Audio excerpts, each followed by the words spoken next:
welcome back to another video. It is, so you can hear the rustling of my parcels. It is Tuesday evening. It is 4:30. Guys, I feel like I'm thriving. I don't want to jinx anything, but I'm feeling like I'm kind of thriving at the moment, and it's just a really nice feeling. I'm really excited to train, like literally every single session I'm really looking forward to. Stress levels are so low, and body weight is flying off. So body weight last week kind of shot up, even though last week was week one of the deficit, but sometimes it takes a bit of time for your body to adjust to the changing calories. Like if you don't lose weight straight away, that doesn't mean we drop the calories further. It just means we kind of maintain for a bit longer and just let your body kind of get used to the new food. And then you may see like a little bit of a delayed reaction type thing. So last week, major heat wave in the UK as well, did make my weight shoot up. I think my heaviest weigh-in last week was last Thursday at like 87.9, which is crazy work. Literally by the weekend, I think I was 86.8 on Saturday roughly. So I was back in the 86s by the weekend, which is kind of where I was expecting to be. But today I was 86.4. I think I was 86.8 again yesterday. Basically, I am full commitment to getting myself in the weight class. I had a bit of a realization, well, about 2 weeks ago maybe, when I actually spoke to my coach about going back into a deficit. So the plan this year was to sit in the weight class. It was to give myself a chance to actually sit in my weight class for longevity, but also for health, to feel good in myself, that sort of thing. And I spoke in one of last week's videos, I think it was last Monday's video, about the why behind this deficit.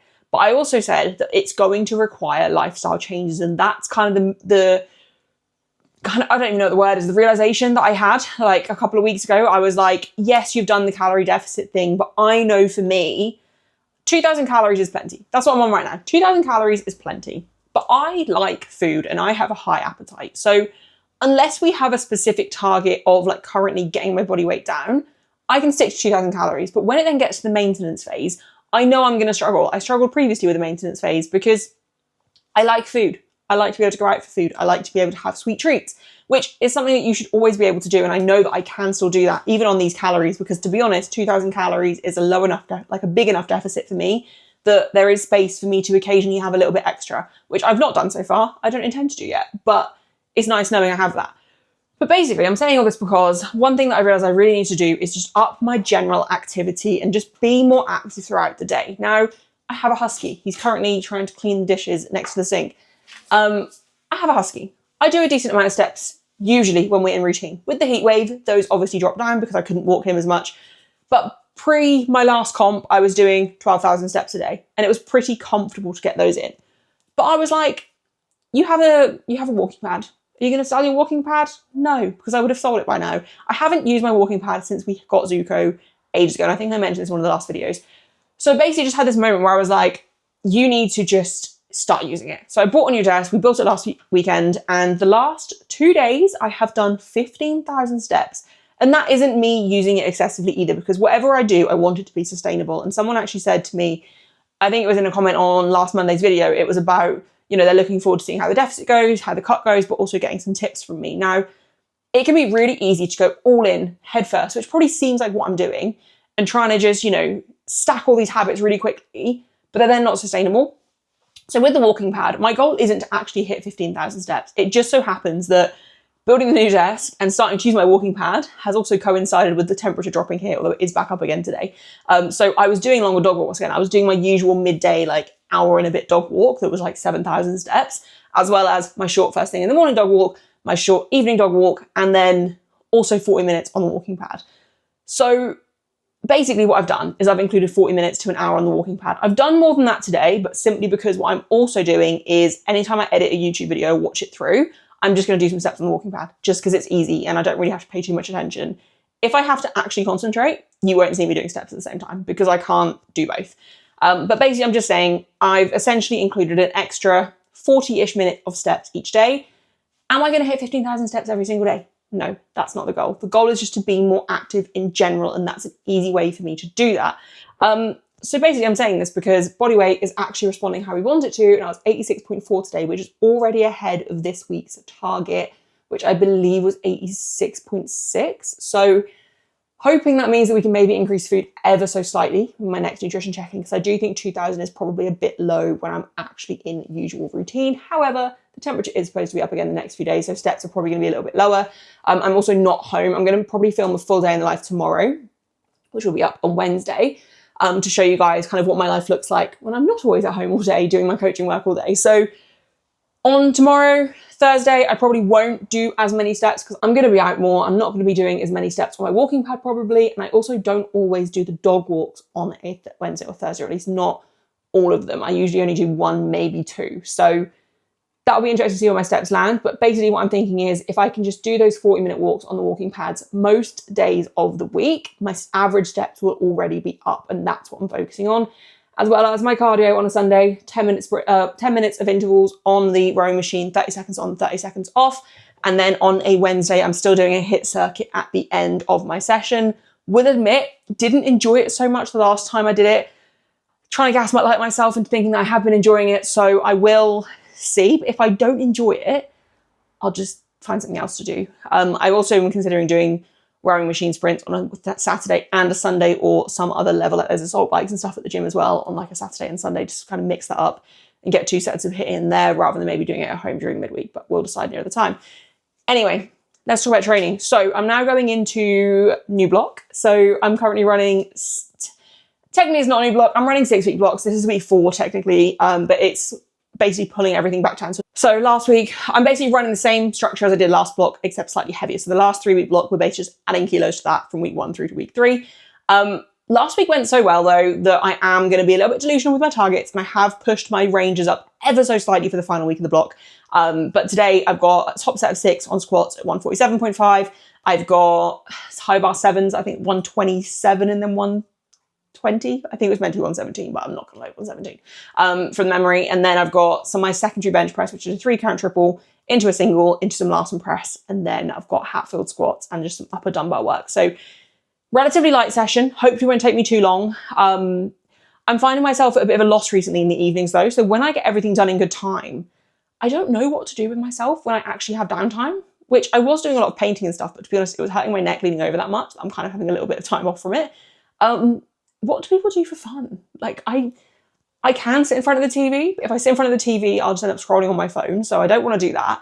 And yeah, if you guys have anything that you do in your free time that's actually fun, and I would say reading, but I can't get into reading. It's probably more of a user error / not picking the right books, but I don't know. If you guys have any recommendations for what you do in your free time, please let me know, because this is something I'm struggling with and I just end up kind of bored and just going to bed super early, which, to be fair, feeling the benefits of that as well. But yeah. Anyway, gonna stop talking and go train. I'll be there at the after party. Show up looking like a zombie. It don't matter, nobody stop me. I'll be there, just tell me where.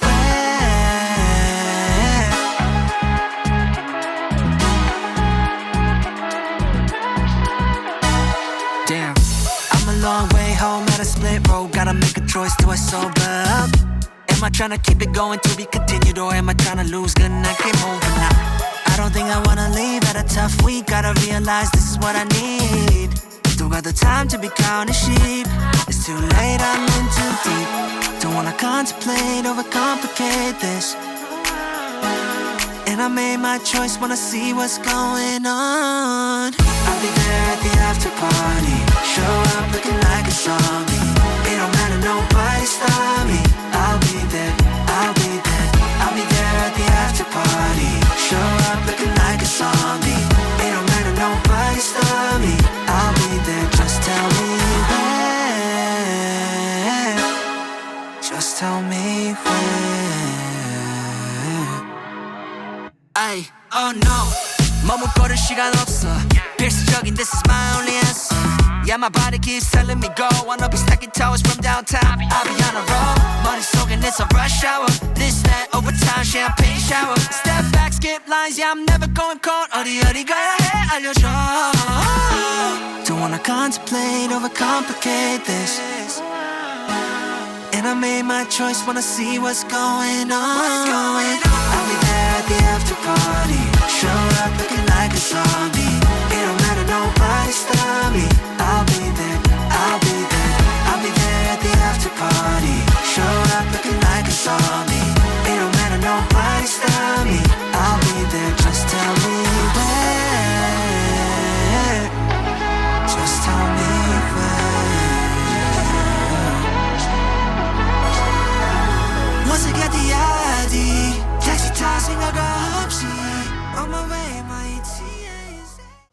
literally just sat down to start filming, and Zuko, who has been laying outside the gym my entire session, has decided to come say hello. Okay session. Like, I'm not mad at it at all. Like, it was fine. It was what it needed to be. It was obviously week 1, so it was never going to be anything incredible, anything terrible. Definitely carrying some fatigue from the weekend, which is kind of normal. Plus, being in a deficit, obviously recovery won't quite be the same. But I don't think that's actually having an impact at all. Like, I feel pretty good. Also, injury update, because I realized in the last video, I spoke through the fact that my hamstring was kind of feeling the worst it had in a while. Extra steps, standing more during the day at my desk have absolutely helped that. It's pretty much feeling back to normal. The only thing I would say is that I am having a little bit of kind of discomfort down the side of my left leg. I think like my IT band is maybe a little bit irritated, but just going to monitor it, see how we go. I don't think it's going to cause any major problems. And yeah, just going to see how things go, but nothing feels any worse after this session. One thing I will say, squats, top set felt fantastic, like super easy, even for a week 1. I actually bumped the loads up on that session, on that top set for this block, just by 2.5 kilos based on what was originally like written down when I first planned basically I've planned my pacing up until British. So I planned roughly where my top sets will be at the end of each 3-week block. But I've pushed this block already up 2.5 kilos just based on how good things have been feeling. And it's still a conservative load each week, don't get me wrong, like compared to what my best is and things like that. But just pushing out 2.5, absolutely the right call, because actually, honestly, it was still an undershoot. Like that 147 for 6 felt crazy, crazy easy, especially because as much as I feel really good and excited to train, like it's really hot here again today. And when I actually came out to set up, I then didn't particularly want to train, if I'm being totally honest. So yeah, I'm really happy with that. And literally my only warm-ups were 70 and 120 for like 2 reps on each, because obviously it's warm as well. My body felt pretty good and everything felt like the movement pattern itself felt really solid. So I was like, you know what, let's just go straight to 147, like it'll be fine. And it was, and it felt great. My high bar 7s after did feel fine. So I did 7 at 127.5 and then 2x7 at 120. And obviously it's light, it's supposed to be, but I will say my legs felt like they were kind of fatigued when I was doing them a bit more than they normally do. So I think that's just residual from last week as well. Bench definitely felt harder than I wanted it to. However, slight weird caveat with that. So on Sunday, I've added in hanging leg raises. Now, I actually can't do hanging leg raises. So I've always wanted to add them in, and I've kind of had them in not out of the program before. And I normally just start off with like knee raises and then I'll eventually push them to leg raises. But the biggest limiter for me was always my grip, just hanging from the bar. I've done them on like the captain's chair before and they're always fine. I can do leg raises or knee raises or whatever I want to do on those. But I was like, no, I want to do hanging. Let's just use straps for this, because I use straps for a lot of my accessories anyway, just to keep my elbows happy. So I went and did, at the end of the session on Sunday, I used straps for these hanging leg raises, and actually obviously I did knee tucks in the end because I couldn't actually do leg raises properly, and I did like 3 sets of 10, and like I could feel them instantly and they felt really good, but my core is so painfully sore, and setting up on bench, it just felt really uncomfortable and like tight in my core. Also ignore the fact that I'm just getting kisses from Zuko. Yeah, it just felt really tight and uncomfortable setting up on bench. So like genuinely that limited my positioning on bench a little bit because it was just so uncomfortable. And then trying to brace and like expand my rib cage felt even more painful. So bench wasn't the best, along with the fact that also I was boiling hot and kind of struggling to hold my position, but it still moved fine. Like watching it back, it was all fine. I'm not mad at how it moved. I think one thing I am struggling with is this kind of pec shoulder issue that I'm dealing with. I have noticed usually like by the last set of bench, it starts to feel like it's getting quite aggravated. And I had the same thing today as I had on Sunday, that last lighter set of Larsen press, it just felt aggravated. So I do think I'm potentially going to have to just pull volume back a little bit, in a sense, just kind of reduce 1 set each session. And see if that helps heal it. Now, I'm not going to do that yet. I'm just going to assess how the week goes, because one thing I also did on Sunday with my upper body accessories is I did take out my dumbbell press. I've been doing flat dumbbell chest press for ages now, and it's like one of my favorite movements to have in the program. But I noticed the week before last that was one of the movements where I really was aware of the pain. And it didn't necessarily make it worse, but I was just very, very aware of it. And, you know, that's not a movement that I need in the program. I would rather have benching in the program because that's what I compete with. So I took dumbbell press out last weekend. I was also going to add dumbbell shoulder press back in because I had a little bit of a break from that, because it's not something I massively love doing, but it is something that I know will kind of benefit me. So I want to add that back in. The plan was to add it back in after my kind of week 3 at the weekend. However, I didn't because of the fact that like even being in that position, then trying to press, I can feel that stretch in there in the area where there's been pain. So just doesn't feel sensible to add in. So basically what I'm doing is I'm just going to limit my pressing movements for the time being, see how things feel after this weekend. Hopefully during this week, things kind of ease off a little bit, but if not, there is scope to potentially just reduce bench volume a little bit and just clear things up. Because I think one thing with me is I know when I program for myself and everything, I'm very good at keeping injury free because I'm very good at knowing when it's sensible to push through something and when it's not. And this just feels like something that currently it's fine to continue, but I'm not risking an actual pec injury because I don't want anything else holding my bench back after the year I've already had. I think only other thing to talk through in terms of today's session is Hatfield squats. So I'm admitting defeat. I added Hatfield in. Essentially the logic was I need some kind of leg pressy-esque movement, sleeveless, to benefit my squat.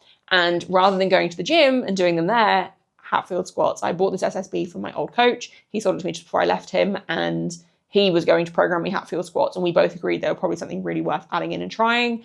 And I was quite excited to try them and push them because I've seen people load them up really heavy, but I'm not going to lie, guys, I actually just hate doing them. And every single week I've done them and they've gotten heavier and heavier. It's a really weird thing of like unracking them. It just feels a bit awkward and a bit heavy. But as soon as I start the movement, it feels easy. So I know I can add more load.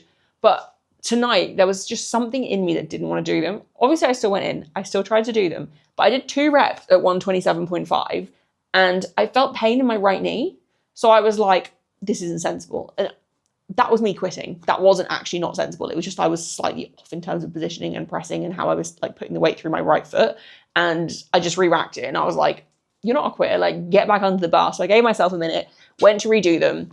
And I did like 4 reps. And I was like, do you know what? I'm never going to push these the way I'm supposed to. Like, I'm never going to push myself in the way that I know my squat needs for me to benefit from them. Like, don't get me wrong, I think they've been great for introducing some kind of leg press-esque type style movement back in. Doing them sleeveless has absolutely helped with in terms of my knee health and everything like that. And I think I've got more of a pop out of the squat from doing that.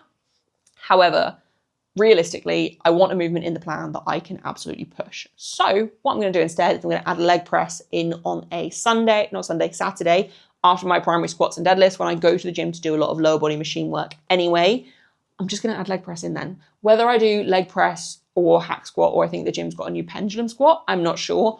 I will probably do leg press because I think of the 3, that's the one that I will absolutely enjoy pushing the most. And this actually links in with something that I posted on Instagram recently. Sorry, this isn't a lot of me rambling. So I posted a carousel on Instagram and it was basically why I switched to sumo deadlift. And it wasn't some technical coachy answer about how I'm better built for this or XYZ. It was literally just the fact that I'm finding sumo fun, and that is making all of my training more fun, which was making me push everything more. Me pushing deadlifts and enjoying deadlifting and being excited to deadlift is making my bench press stronger, is making my squat stronger, is making everything better because I'm actually having fun and looking forward to coming to the gym and training.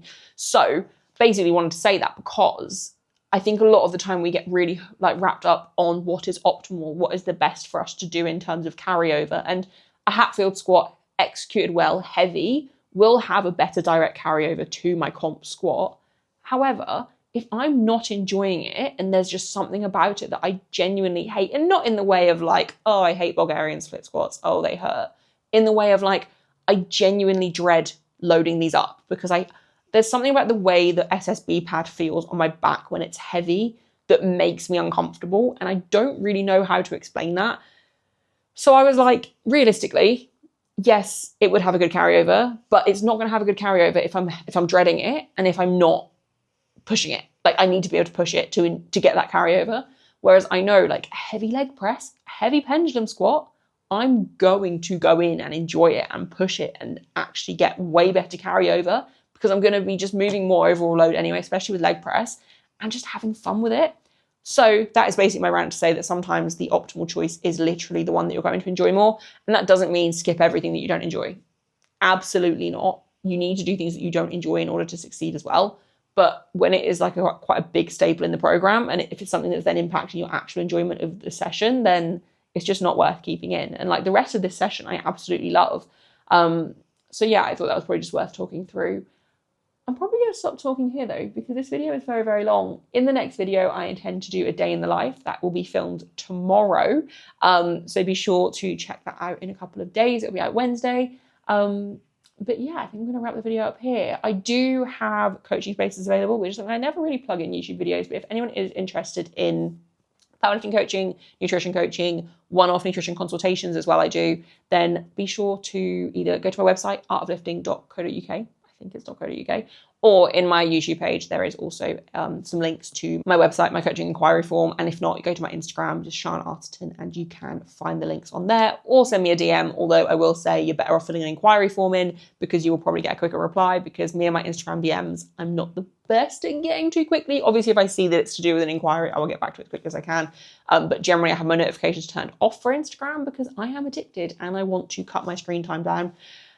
Anyway, I'm going to stop talking. I'm going to head in and get some food, have a shower, and go on a nice little evening stroll with my dog, and then get myself a nice early night, I think.